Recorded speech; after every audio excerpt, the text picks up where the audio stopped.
Shalom, selamat malam teman-teman semua, baik itu teens, warrior of God dan professional excellent. Doa saya teman-teman semua dalam keadaan baik, sehat dan diberkati Tuhan.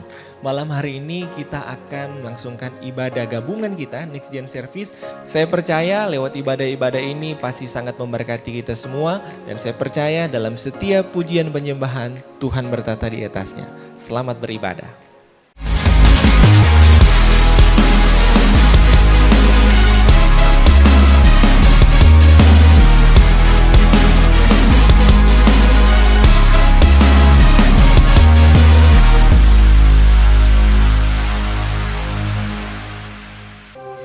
Teman-teman, mari kita siapkan hati kita mau masuk dalam penyembahan, kita mau meninggikan nama Tuhan, bahkan kita mau memuji Dia. Tapi sebelumnya mari kita satu doa, kita berdoa. Kami berterima kasih untuk kebaikan-Mu Tuhan. Kami mengucap syukur untuk kesetiaan-Mu yang terus Engkau limpahkan bagi setiap kami Bapa. Meskipun Tuhan akhir-akhir ini kami tahu bahwa ada satu masalah, ada satu kecemasan yang melanda dunia Tuhan, bahkan melanda kota kami Tuhan. Tapi kami tahu Tuhan itu tidak akan melunturkan kasih-Mu kepada setiap kami, dan tidak akan melunturkan kesetiaan kami kepada Engkau Bapa. Kami mau naikkan pujian penyembahan kami Tuhan, kami mau buka hati kami kepada-Mu. Terima kasih Tuhan Yesus, terima kasih. Dalam nama Tuhan Yesus kami berdoa, haleluya. Amin.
kita yang siap katakan Amin. amin.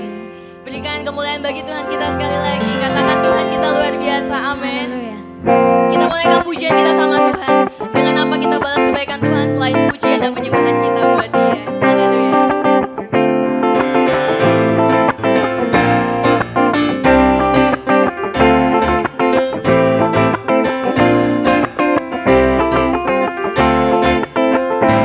Kasih yang begitu besar, lebih kuat dari dosa.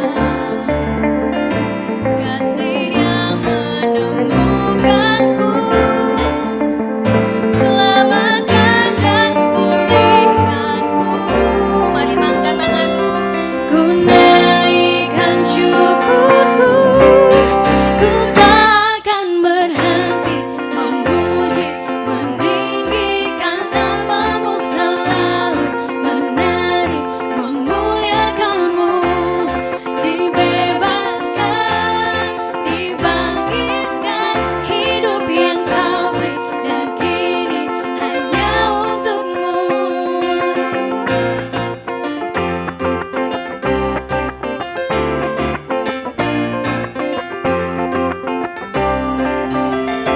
Kasih yang begitu besar, lebih kuat dari dosa.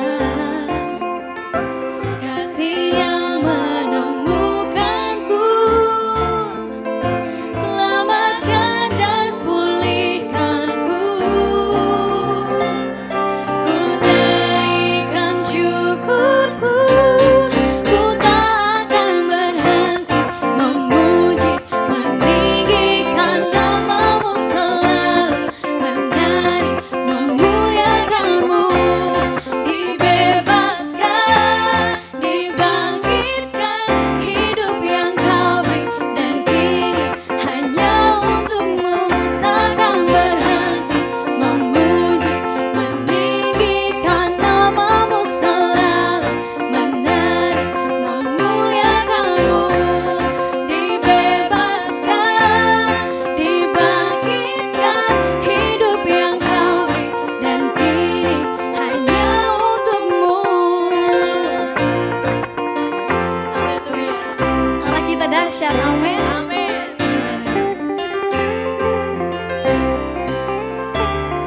Ku naikkan syukurku,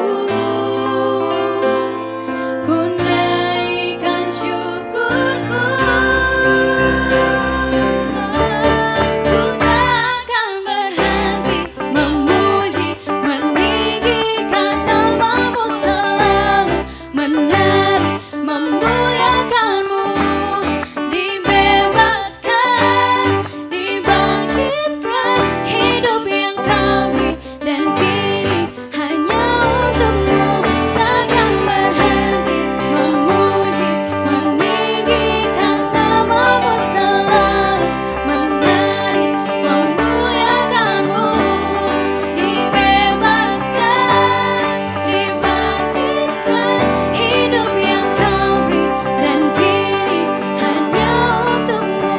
Hidup yang kau beri dan kini hanya untukmu. Haleluya. Beri sorak-sorak komen bagi nama Tuhan. Allah kita dahsyat, amin. Luar biasa. Luar biasa. Mari kita siapkan hati kita mau masuk dalam penyembahan. Kita mau tinggikan Dia. Kalau saat ini dunia sedang cemas teman-teman, kalau saat ini mungkin kita sedang merasa khawatir dengan keadaan di sekitar kita, tapi kita tahu, kita harus tahu dan kita harus percaya bahwa ada satu sosok pribadi yang tidak akan pernah meninggalkan kita. Amin. Sebab Dia Allah yang setia. Amin.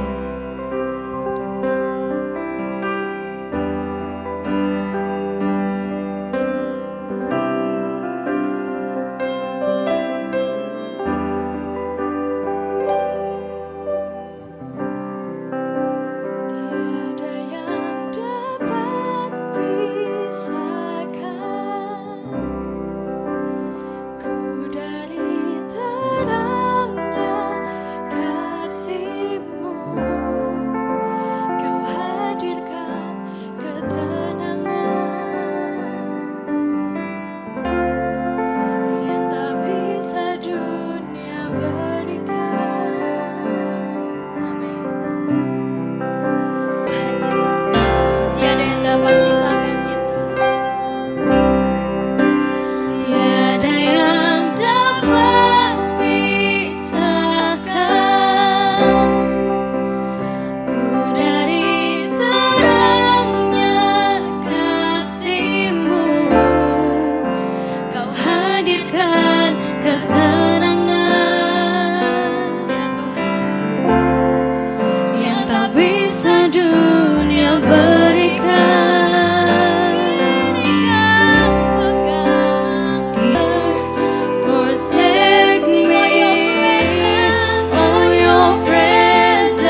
pernah meninggalkan kami, bahkan sedetik pun Benar, Tuhan. Yesus. Amin Tuhan.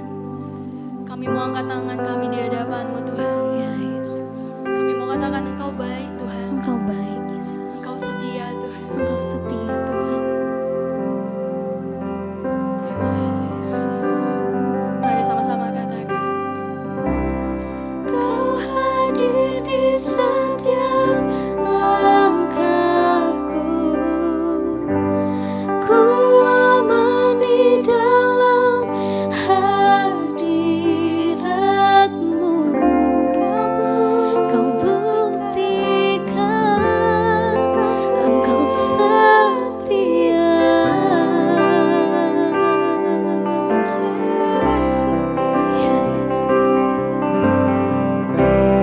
Kan ku angkat tinggi tanganku, kan aku berserah kepadamu.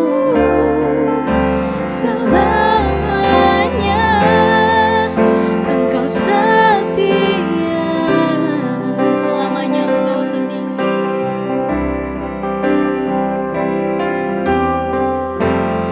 Oh, your presence never leave me.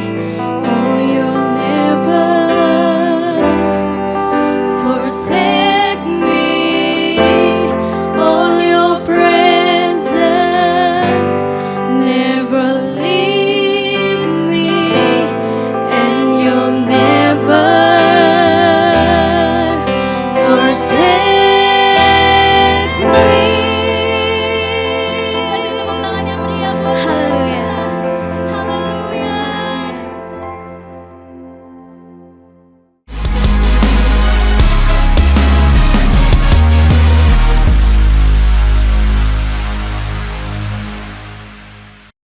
Terima kasih Tuhan, kami tahu di setiap pujian penyembahan Tuhan hadir dan bertata di atasnya. Ketika Tuhan hadir di atas pujian penyembahan yang kami naikkan di rumah-rumah kami, Tuhan hadir di dalam rumah kami, Tuhan hadir di dalam kehidupan kami.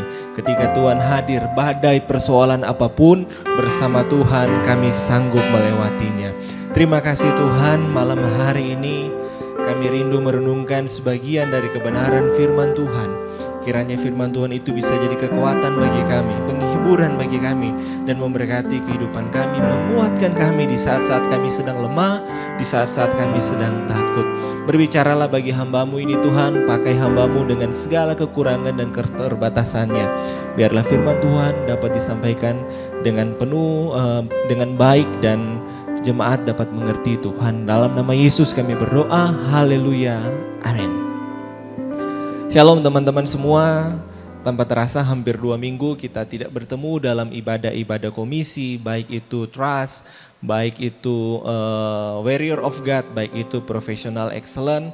Kami rindu untuk hadir untuk teman-teman, menguatkan teman-teman semua dalam melewati masa-masa sulit seperti ini. Malam hari ini saya akan sharing sebuah kebenaran firman Tuhan. Mari sama-sama kita belajar, mari buka Alkitab kita. Terambil di dalam Injil Lukas. Mari kita buka di dalam Injil Lukas pasal 8 ayat yang ke-22. Injil Lukas pasal 8 ayat ke-22.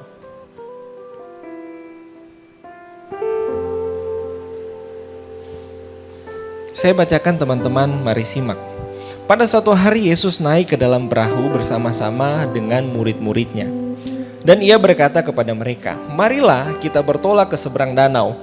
Lalu bertolaklah mereka. Dan ketika mereka sedang berlayar, Yesus tertidur. Sekonyong-konyong turunlah taufan ke danau, sehingga perahu itu kemasukan air dan mereka berada dalam bahaya. Maka datanglah murid-muridnya membangunkan dia, katanya, "Guru, guru, kita binasa." Ia pun bangun, lalu menghardik angin dan air yang mengamuk itu. Dan angin dan air itu pun reda, dan danau itu menjadi teduh. Katanya kepada mereka, "Di manakah kepercayaanmu?" Maka takutlah mereka dan heran, lalu berkata seorang kepada yang lain, "Siapa gerangan orang ini, sehingga ia memberi perintah kepada angin dan air dan mereka taat kepadanya?" Teman-teman, kalau kita melihat ayat bacaan kita tadi, dalam hidup kita bisa saja sekonyong-konyong ada badai kehidupan yang menerpa bahtera kehidupan kita.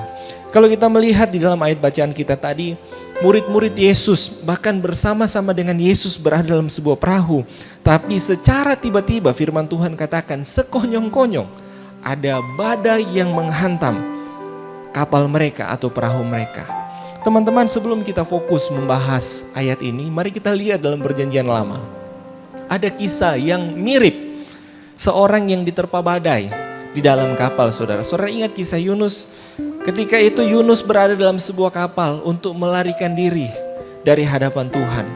Ketika Yunus berada dalam kapal, saudara, kapal itu diombang-ambingkan dengan ombak gelombang di tengah lautan pada saat itu. Dan didapati ternyata Yunus lah biang masalah itu sehingga dia dibuang ke laut, saudara. Dan kita tahu dari peristiwa itu Yunus ditelan oleh ikan yang besar. Saudara, ketika Yunus lari dari hadirat Tuhan, lari dari panggilan Tuhan, lari dari hadapan Tuhan, bisa saja hidupnya dihantam badai. Tapi kalau kita melihat ayat bacaan kita, murid-murid tidak sedang lari dari hadapan Tuhan. Murid-murid tidak sedang menghindar dari hadirat Tuhan. Justru murid-murid sedang berada dengan Tuhan, tapi toh hidupnya dihantam badai gelombang sekonyong-konyong secara tiba-tiba. Teman-teman, dalam hidup ini pun secara tiba-tiba bisa saja badai persoalan menerpa kehidupan kita. Jadi ketika ada masalah persoalan, itu bukan bicara kurang iman atau iman kita sedang lemah atau kita bahkan tidak beriman. Karena badai kehidupan adalah sebuah fakta realita yang tidak bisa kita hindari. Saat ini dunia lagi mengalami badai kehidupan, yaitu ada epidemi secara global, virus COVID-19 atau kita kenal dengan corona. Tidak hanya dunia, Indonesia bahkan kita yang berada di Palu pun mengalami dampak itu. Sangat terasa teman-teman yang kuliah tadinya bisa bertatap muka secara langsung di ruang kuliah, sekarang kita daring via online. Yang tadinya kita ibadah bertatap muka di gereja, tapi hari-hari ini kita ibadah online. Tidak hanya itu teman-teman, mungkin sebagian dari teman-teman mengalami atau terjangkit positif dari penyakit ini, saudara, atau bahkan kerabat saudara ada yang kena kemudian meninggal karena penyakit ini. Ini merubah kehidupan kita, ini menjadi sebuah badai yang menghantam kehidupan kita. Nah, malam hari ini saya ingin share, ketika ada badai kehidupan menerpa hidup kita, ketika ada gelombang yang besar menghantam kehidupan kita, apa atau bagaimana respon yang bisa kita lakukan hari-hari ini? Teman-teman, kalau kita lihat perikop ini sederhana. Ketika murid-murid dihantam badai gelombang, hampir binasa. Iya, mereka takut hari itu. Iya, mereka sangat khawatir hari itu. Tapi mereka tidak kehilangan pengharapan. Kenapa teman-teman? Karena mereka tahu dalam perahu itu ada Yesus. Teman-teman, pastikan dalam bahtera, dalam perahu hidupmu, saudara punya Yesus. Pastikan Yesus hadir dalam bahtera kehidupanmu. Yesus ada dalam kehidupanmu. Ketika Yesus ada di dalam hidupmu, di dalam bahtera kehidupanmu, apa yang perlu kita lakukan? Yang perlu kita lakukan teman-teman, yaitu berseru kepada Tuhan. Panggil Tuhan. Panggil namanya. Di sini di dalam ayat 24, mereka datanglah murid-muridnya membangunkan dia, katanya, "Guru, guru, kita binasa." Ayat ini paralel dengan Injil yang lain dalam Matius dan juga Markus. Di sana dikatakan mereka memanggil, "Tuhan, kami binasa." Jadi ketika ada badai kehidupan menerpa hidup mereka, yang mereka lakukan adalah berseru-seru kepada Tuhan. Hari-hari ini teman-teman, ini yang bisa kita lakukan. Berseru kepada Tuhan, panggil nama Tuhan. Teman-teman, menarik di sini. Yang membuat Yesus terbangun justru bukan keadaan. Keadaan itu dikatakan angin turun tiba-tiba, saudara, menghantam kapal mereka. Bahkan dalam Injil yang lain dikatakan dalam Markus dan Matius, perahu mereka kemasukan air bahkan hampir tenggelam. Dalam keadaan begini, Yesus tertidur.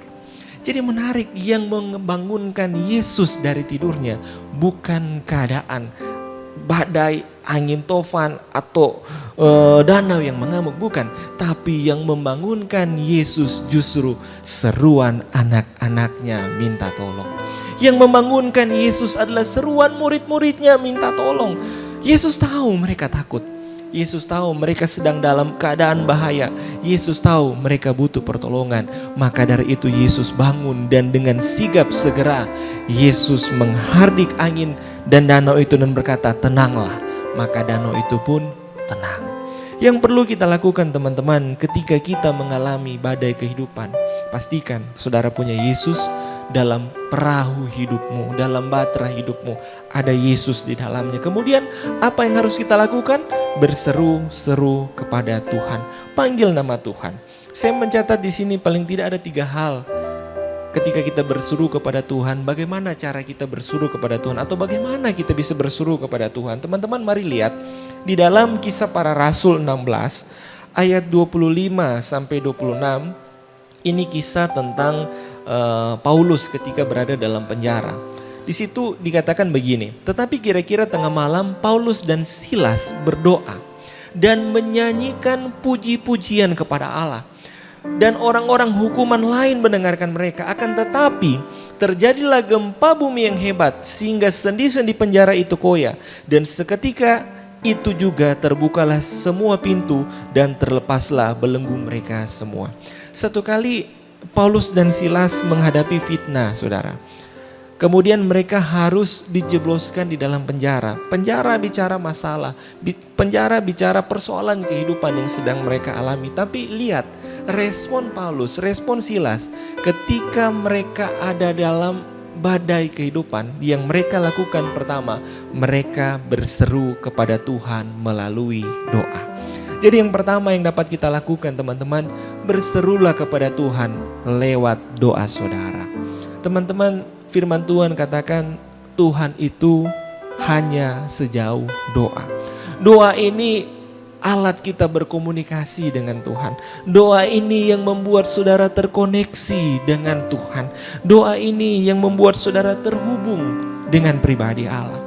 Saudara pastikan di hari-hari seperti ini jangan pernah meninggalkan doa-doa saudara. Ketika saudara bangun, ketika saudara mau tidur, bahkan di waktu-waktu tertentu saudara ingin datang menghadap hadirat Tuhan, datanglah dalam doa saudara. Saudara mungkin ada banyak persoalan bisa selesai dalam hidup ini kalau saudara punya uang. Mungkin persoalan itu bisa saja selesai kalau saudara punya koneksi. Persoalan itu bisa saja selesai kalau saudara mungkin punya sesuatu yang saudara andalkan. Tapi kadangkala saudara, persoalan hidup kita terselesaikan dengan hal sederhana yang namanya doa. Saudara jangan pernah menyepelekan atau melupakan persoalan doa dalam kehidupan kita. Doa itu yang menghubungkan hati kita dengan hati Tuhan. Saudara, selain berseru lewat doa, bagaimana caranya kita berseru-seru kepada Tuhan? Yaitu di sini dikatakan dengan puji-pujian, menyanyikan puji-pujian, atau kata lainnya dengan menyembah Tuhan. Nyanyikan kidung pujian kepada Tuhan. Agungkan pribadinya yang besar, agungkan pribadinya yang dahsyat, pribadinya yang luar biasa lewat pujian penyembahan saudara. Dan saya percaya dalam setiap pujian penyembahan Allah hadir dan bertata di atasnya. Dalam setiap pujian penyembahan ada kuasa Tuhan. Tuhan nyatakan bagi saya dan teman-teman. Teman-teman, saya punya pengalaman menarik. Persoalan doa pujian penyembahan. Satu kali ketika saya akan menyelesaikan studi saya magister, mempersiapkan ujian akhir tesis, saya ada di Palu untuk meneliti, merampungkan data untuk sesegera mungkin dalam minggu ke depan untuk ujian. Saya sudah buat jadwal, undangan sudah saya bagi, para guru-guru besar, profesornya sudah setuju untuk menetapkan tanggal ujian. Jadi saya tinggal pulang dari Palu, waktu itu saya kuliah di Makassar, kembali ke Makassar untuk mempersiapkan ujian. Tapi satu ketika di Palu saya alami sakit. Perut saya tiba-tiba sakit. Sakitnya ini tidak normal, bukan mules, bukan sakit perut, tapi sakit yang betul-betul menyakitkan. Sehingga saya harus minum obat penghilang rasa sakit. Saya mulai tidak nyaman karena sakit ini terasa beberapa hari. Kemudian saya pergi ke Ibu Gembala, kebetulan gembala kami seorang dokter. Kemudian dia periksa, diagnosis awalnya mungkin ini usus buntu. Coba kamu ke rumah sakit untuk periksa. Dan ternyata ketika saya ke rumah sakit, ketika saya periksa, dan memang ini betul usus buntu. Waktu itu saya di USG, ternyata pakai gel-gel, rasanya aneh sebenarnya teman-teman. Tapi dari itu keluar hasil dan ini positif usus buntu. Kemudian dokternya menyarankan operasi. Saya bilang, dok kalau operasi minggu ini saya tidak bisa. Karena saya harus kembali ke Makassar, saya harus ujian. Dokter bilang kalau kamu tunggu lama, usus buntu itu infeksi. Dia bengkak. Biasa infeksi itu bisa bernanah, kalau itu pecah akibatnya fatal. Teman-teman, saya diperhadapkan kepada sebuah keadaan. Kalau saya tidak segera kembali ke Makassar untuk ujian, tidak mudah untuk mengumpulkan dosen-dosen para profesor untuk menetapkan tanggal ujian. Ini sebuah badai yang sekonyong-konyong saya hadapi. Saya harus pulang, tapi keadaannya saya sakit. Apa yang saya lakukan? Saya bawa persoalan ini di hadapan Tuhan. Saya berdoa kepada Tuhan. Saya minta pertolongan Tuhan. Kalau Tuhan kehendaki, buat saya sembuh. Tapi apapun prosesnya itu, saya percaya Tuhan kasih yang terbaik dan kuat dalam hati saya. Saya kembali ke Makassar karena saya percaya Tuhan pasti sembuhkan saya. Itu iman saya pada waktu itu. Dan waktu itu weekend saya kembali ke Makassar. Sepanjang malam sebelum saya berangkat pagi, saya berdoa kepada Tuhan. Saya memuji, menyembah Tuhan. Bahkan ketika saya di pesawat, saya pakai handset, saya putar lagu nyanyian, pujian, dan saya menyembah Tuhan dalam hati, saudara. Gak mungkin kan dalam pesawat tiba-tiba saya nyanyi. Tapi teman-teman, ketika saya putar nyanyian pujian, dalam hati saya menyembah Tuhan, saya rasakan hadirat Tuhan, kebaikan Tuhan, dan kuasa Tuhan dalam hidup saya. Perlahan-lahan air mata saya mulai menetes. Perlahan-lahan saya mulai menangis. Saya bukan menangisi keadaan saya, tapi saya ada pada satu titik saya sadar Tuhan begitu baik dalam kehidupan saya. Saya punya Tuhan yang luar biasa, saya punya Tuhan yang dahsyat. Saya mulai perkatakan firman.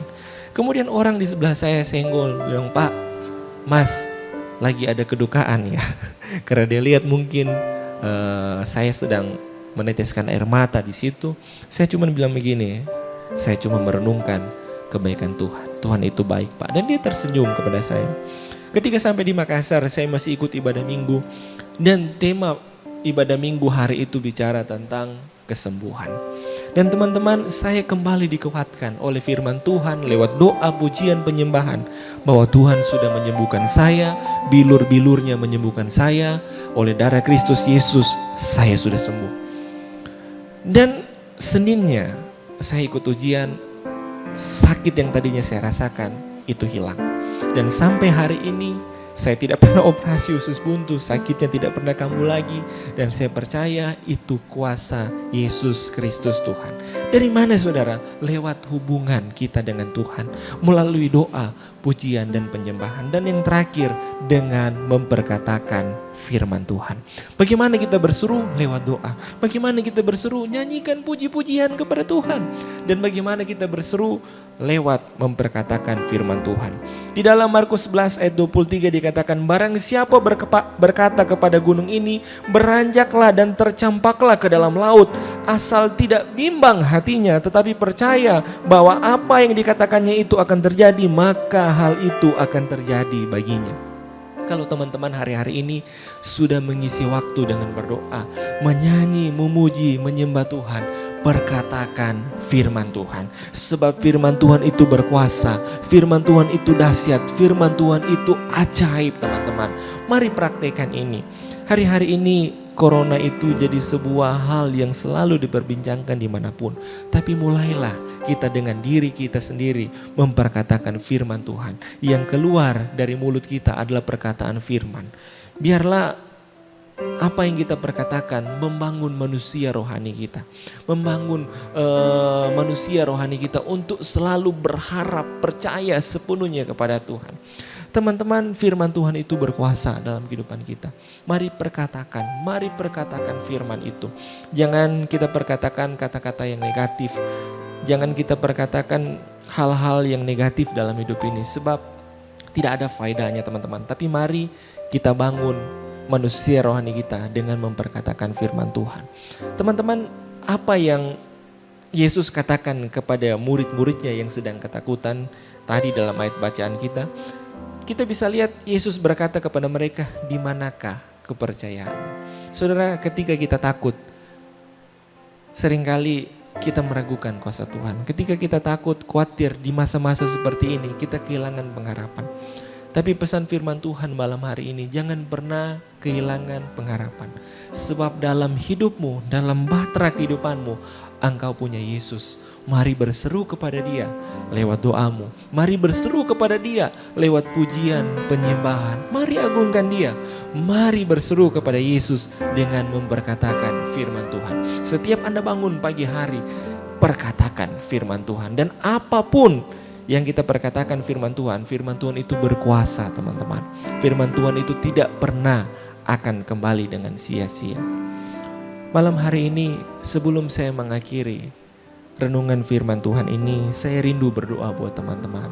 Mari teman-teman dimanapun teman-teman berada, teman-teman yang sedang di rumah atau dimanapun yang menonton ibadah online ini, mari pejamkan mata jasmanimu. Mari angkat tanganmu kepada Tuhan. Haleluya, haleluya, haleluya. Tuhan Yesus, Engkau lihat setiap tangan-tangan yang terangkat. Tanda kami berserah sepenuhnya kepada Tuhan. Kami tidak mampu dengan kekuatan kami sendiri. Kami tidak sanggup kalau bukan Tuhan yang menopang kami. Kami berseru kepada Tuhan. Tuhan Yesus, tolong kami. Tuhan Yesus, tolong kami lewati badai kehidupan yang sedang kami jalani hari-hari ini. Iya, kami takut, iya kami khawatir akan apa yang sedang terjadi hari-hari ini Tuhan. Akan kehidupan kami, akan kesehatan kami, akan kebutuhan-kebutuhan kami setiap hari, akan studi kami, akan pekerjaan kami. Tapi kami mau serahkan setiap ketakutan kami di dalam tangan pengharapan Yesus Kristus Tuhan. Sebab kami tahu ketika kami mengangkat tangan, Tuhan turun tangan, tangannya terulur menjamah setiap kami, tangannya terulur menolong kami Bapa, di dalam nama Yesus. Berkati setiap teman-teman malam hari ini, berkati setiap keluarga-keluarga malam hari ini. Kami bergantung sepenuhnya, berharap sepenuhnya hanya pada Tuhan. Mari kita bangkit berdiri teman-teman. Tuhan Yesus, terima kasih untuk penyertaan Tuhan, kasih setia Tuhan yang luar biasa bagi kami. Kami tahu kami ada saat ini, itu semua bukti kebaikan kasih setia Tuhan, kemurahan Tuhan dalam kehidupan kami. Kami bersyukur, kami berterima kasih Tuhan. Berkati setiap teman-teman, baik itu teens yang sedang sekolah maupun dalam masa liburan Tuhan, mengisi waktu mereka belajar di rumah. Senantiasa Kau kasih kreativitas, hikmat daripada Tuhan. Teman-teman yang kuliah, yang mengurus segala urusan kuliah mereka, Tuhan berkati. Tuhan permudah apa yang mereka sedang urus hari-hari ini, dan berkat Tuhan ada atas kuliah mereka. Teman-teman yang sedang bekerja profesional excellent, Tuhan juga memberkati kehidupan pekerjaan mereka. Cukupkan senantiasa apa yang menjadi kebutuhan-kebutuhan mereka. Buat setiap pasangan-pasangan muda, keluarga-keluarga muda juga Tuhan. Tuhan senantiasa memberkati. Biarlah damai sejahtera Tuhan, cinta kasih Tuhan ada dalam kehidupan rumah tangga kami Tuhan. Bahkan dalam setiap badai persoalan yang kami alami hari-hari ini, kami tidak kehilangan pengharapan, tapi kami senantiasa berseru kepada Tuhan. Terima kasih banyak Bapa, terima kasih banyak Tuhan Yesus. Mari teman-teman, bukalah kedua tanganmu dan terimalah berkat Tuhan. Tuhan memberkati engkau, Tuhan menghadapkan wajahnya kepadamu, Tuhan memberikan kepadamu damai sejahtera. Untuk itu terimalah berkat dari Allah Bapa, cinta kasih dan sayang dari Tuhan Yesus Kristus, penyertaan dan kuasa dari kuasa Roh Kudus memberkatimu hari ini, esok, bahkan sampai selama-lamanya. Teman-teman semua yang percaya sama-sama katakan amin. Tuhan Yesus memberkati.